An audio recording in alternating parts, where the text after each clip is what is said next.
हैं? ना ना, रोने का क्या बात है, काहे रो रही है?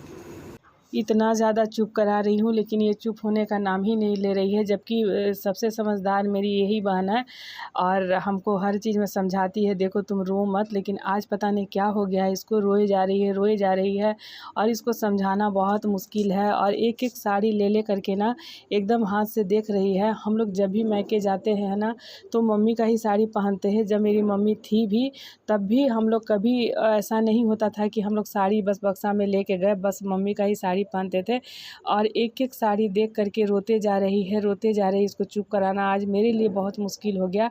इसका रोना देख करके आज मेरे भी आँख से बहुत ज़्यादा आंसू आ गए। और मतलब जब भी हम लोग गए तो बस मम्मी चाबी दे देती थी, जो भी तुम लोग को पहनना है, जो भी लेना है, पैसा है, कौड़ी है। मतलब एक माँ का जो प्यार होता है ना, मायके में लोग कितना भी प्यार करें लेकिन वो चीज़ नहीं मिल पाता है। तो बहुत ये चीज़ की ना कमी खलती है। और ये थोड़ा-सा मेरी दोनों बहन जो है ना छोटी, देखिए है तो मुझसे बहुत ज़्यादा समझदार, लेकिन माँ के लिए तो हर लेकिन मम्मी की ये लोग भी बहुत ज़्यादा दुलारी है। छोटी बेटी है ये लोग, तो बहुत ज़्यादा मम्मी ये लोग को भी प्यार करती थी। और मतलब ऐसा कभी नहीं होता था कि हर पर्व त्योहार में साड़ी नहीं देना।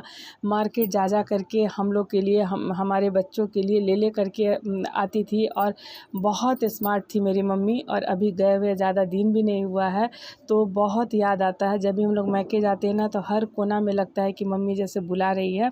और बहुत ही इमोशनल हम लोग हो जाते हैं। देखिए परिवार के साथ हंसना, मिलना जुलना सब चीज़ होता है, लेकिन अभी भी जाओ ना तो बस अकेले, मतलब हम लोग पलंग में बैठे रहते हैं। लेकिन अगर मम्मी रहती थी तो चारों तरफ से हम लोग बेटी लोग घेर करके बैठे रहते थे और बहुत अच्छा लगता था। वो समय शायद फिर लौट करके नहीं आएगा। और ये देखिए स्वेटर है, तो जैसे मिस्टर वर्मा का हर बुशर्ट का कलर का, हर शर्ट का कलर का मैं स्वेटर बुनती हूँ, इसी तरह मम्मी का ब्लाउज रहता था ना, उसी तरह का मैं स्वेटर बुनती थी। अभी तो बहुत ज़्यादा है नीचे में, लेकिन मुझे निकालने की हिम्मत नहीं हो रही है। ऊपर में अभी था तो मैं दिखा देती हूँ। जैसा डिज़ाइन, एक से एक डिज़ाइन में स्वेटर बुन करके देती थी। बच्चों का भी बहुत सारा स्वेटर है, नेक्स्ट जाऊँगी तो ज़रूर सारा डिज़ाइन दिखाऊँगी। और यहाँ पर देखिए ये भी स्वेटर बहुत शौक से पहनती थी। एक है येलो कलर का, लेकिन पता नहीं कहाँ हिम्मत नहीं हो रही कि मैं निकाल करके दिखाऊँ। और मम्मी का लॉकर में कौन ऐसा सामान नहीं है कि नहीं होगा। सोना कह लीजिए, चांदी कह लीजिए। अभी बड़ी भतीजी के शादी में कान का, मतलब बोल करके गई थी कि देखो मेरा तबीयत नहीं ठीक लग रहा है बेटा, सोना का कान का जब भी उसका शादी हो गया तो कन्यादान में ज़रूर देना। और उसके पहले एक कान का दी कि तुम अपना बेटा का शादी करना तो ज़रूर इसको तुम दे देना मेरे तरफ से। तो मतलब ये लॉकर में सारा पोता पोती के लिए सोना चांदी मतलब रख के गई, कब बनाई हम लोग को पता नहीं चला। और बुज़ुर्ग जो होते हैं ना, घर की रौनक होते हैं। और बहुत रो रही है, कितना भी इसको आज मैं चुप करा रही हूँ तो, और साड़ी निकाल करके देखती जा रही है। तो हम लोग जब भी आते हैं ना तो मतलब मम्मी का एक एक साड़ी ले करके जाते हैं, लेकिन कुछ साड़ी यहाँ भी रहने देते हैं। जैसे मतलब आने पे लगता है कि जैसे मम्मी है और उसकी साड़ी मतलब है।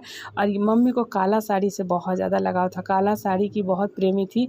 और एक नेट का काला साड़ी हम लेकर के आ गए हैं, बहुत अच्छा लगता था।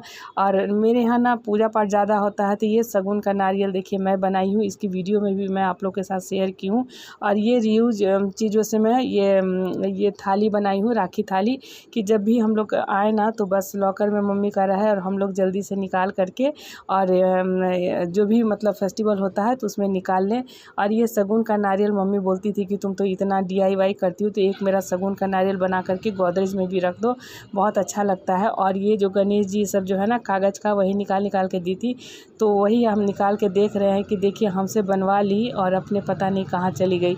और चलिए इसको मैं रख देती हूँ संभाल करके। मैं निकालती नहीं हूँ ये शगुन का नारियल, क्योंकि बहुत शौक़ से मेरे से बनवाई थी और क्योंकि आज ही हम लोग को निकलना था, तो चलिए इसको मैं रख देती हूँ।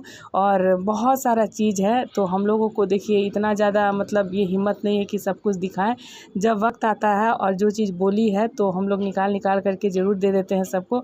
और ये है मेरी छोटी बहन का येलो एल्बम है, तो 1-2 फ़ोटो भी मैं दिखा देती हूँ। और ये जब भी हम लोग फ़ोटो निकालते थे ना एल्बम से, बहुत गुस्साती थी, बोलती थी नहीं मेरी जितना भी बेटा बेटी का शादी का एल्बम है ना, तो तुम लोग मेरे गोदरेज से नहीं निकालो, ये निशानी है।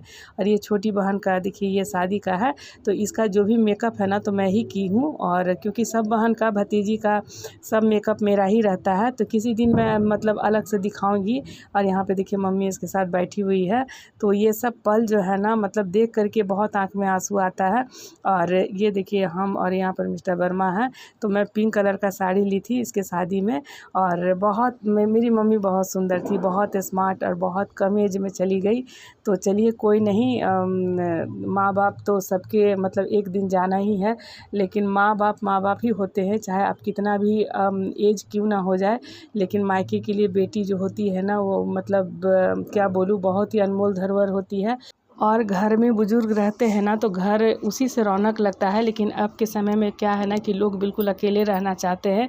और यहाँ पर हम लोगों की ट्रेन थी 2 बजे, तो हम लोग निकले, तो लग रहा मम्मी को जैसे मिस कर रहे हैं। तो वो फ़ोटो भी मैं शेयर करूँगी। जब भी हम लोग जाते थे, मेरे घर के सामने बड़ा सा आम का पेड़ है, वहीं पे तीनों बहन बस हम लोग बस बहुत अच्छा गले एकदम मिलने लगती थी। तो खोइचा की बात करूँ तो मैं अभी हाल फिलहाल में एक रील्स डाली थी खोइचा का।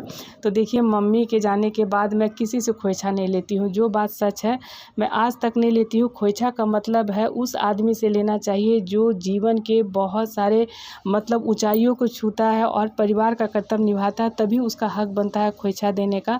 नहीं तो मैं नहीं लेती हूँ किसी से खोइचा। तो मेरे एक सामने में भाभी रहती है, वो बचपन से बहुत ज़्यादा प्यार करती है और इतना ज़्यादा मानती है ना माँ के जैसा। तो उनको पता है कि मतलब मम्मी जो है ना बहुत बेटी लोग से प्यार करती थी। तो इस बार बहुत दिन के बाद हम लोगों को खोइचा दी, तो उस दिन मेरे आँख से बहुत आंसू गिरा था। होली के समय का ही मैं वीडियो डाली थी, और रास्ता भर लग रहा है कि जैसे अब मम्मी का फ़ोन आएगा, अब मम्मी का फ़ोन आएगा। तो बस चलिए, और इसी तरह से सफ़र चलता है। और माँ तो माँ होती है, माँ की कमी को कोई पूरा नहीं कर सकता है, चाहे कितना भी कोई प्यार करे। और जब आप थोड़ा सा तकलीफ़ में होते हो ना, तो उस समय माँ की बहुत याद आती है। और एक बार बात कर लेने से क्या होता है ना कि बहुत सांत्वना मिलता है कि नहीं चलो पीठ पे कोई गार्जियन है।